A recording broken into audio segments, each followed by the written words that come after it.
let's get a bit of a lay of the land in terms of the drug Sure. landscape right now. I mentioned a lot of drugs at the beginning that are currently considered illicit.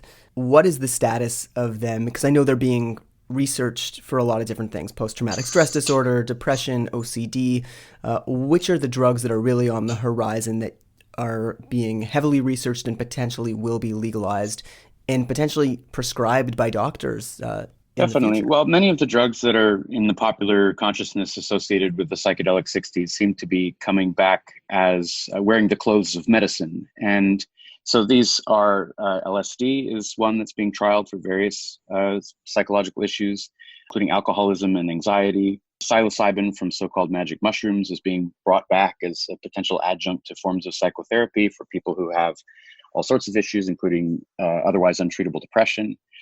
And also MDMA, which isn't a psychedelic in the classical sense just because it has a different mechanism of action. Basically, psychedelic drugs like psilocybin bind directly to serotonin receptors and activate them a little bit differently, whereas MDMA just causes the massive release of serotonin and other neurotransmitters. So they act differently on the brain, have different kind of effects. Nevertheless, they're often talked about together because they have uses in the popular consciousness, as I say, that are associated with recreation.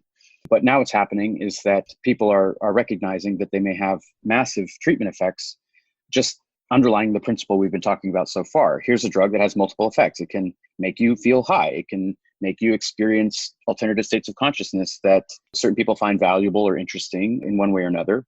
But they can also induce states of mind that allow you to potentially approach trauma that you haven't been able to work through in therapy.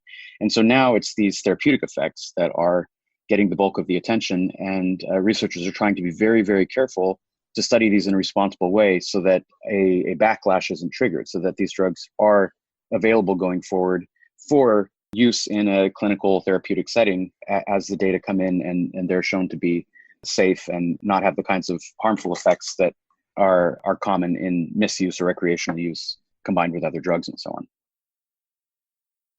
And I believe a lot of these studies actually had been going on up until the 1960s.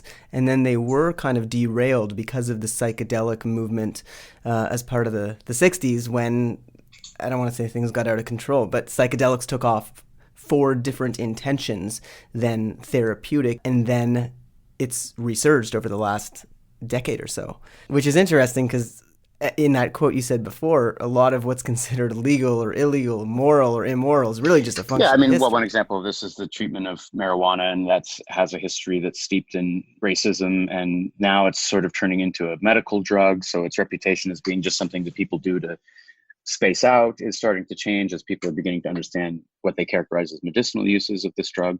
So it's true that how we think about a drug depends on how it tends to be used in the society and what we know about it and what the range of uses are.